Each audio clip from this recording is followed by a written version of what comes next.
Adding a dynamic discount code in Klaviyo allows you to personalize and automate your email marketing, offering recipients a unique discount based on their behavior or preferences. Here's how to set it up.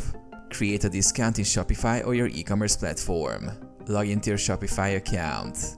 Go to the discount section and create a new discount code.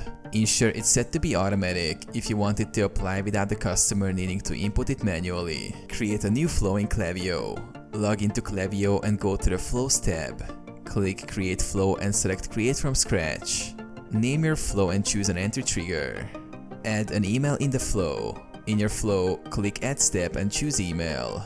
In the email editor, you can customize your message, explaining the offer and how to use the dynamic discount. Insert the dynamic discount code. Within the email editor, add the text block where you want to display the account. Click the Insert Variable button and select the dynamic discount code from the options available. Test and activate. Test the email to ensure the dynamic discount works. Once verified, activate the flow to start sending dynamic discount emails.